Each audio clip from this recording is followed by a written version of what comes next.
ആ ഉപ്പക്കും ഉമ്മക്കും നഷ്ടമായത് തങ്ങൾ 6 വർഷം കാത്തിരുന്ന് കിട്ടിയ കൺമണിയെയാണ്.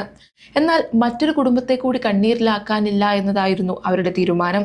മലപ്പുറം സ്വദേശികളായ ഷറഫുദ്ദീന്റെയും സഫ്നയുടെയും മകൻ 22 മാസം മാത്രം പ്രായമുള്ള അലൻ റൂമിയാണ് ഈ മാസം 11-ന് ഷാർജയിലുണ്ടായ അപകടത്തിൽ മരിച്ചത്.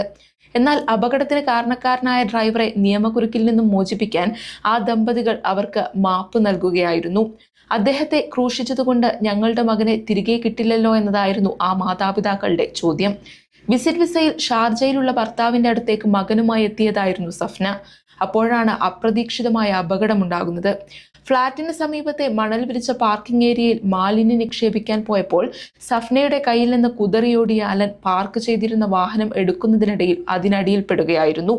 ഡ്രൈവർക്ക് കുട്ടിയെ കാണാൻ സാധിക്കാത്ത സാഹചര്യത്തിലായിരുന്നു അപകടമെന്നും ആ കുടുംബത്തെ കൂടി കണ്ണീരിലാക്കാൻ തങ്ങൾ ആഗ്രഹിക്കാത്തതിനാൽ ഡ്രൈവർക്കെതിരെ പരാതിയില്ലെന്നും പിതാവ് ഷറഫുദ്ദീൻ പറഞ്ഞു.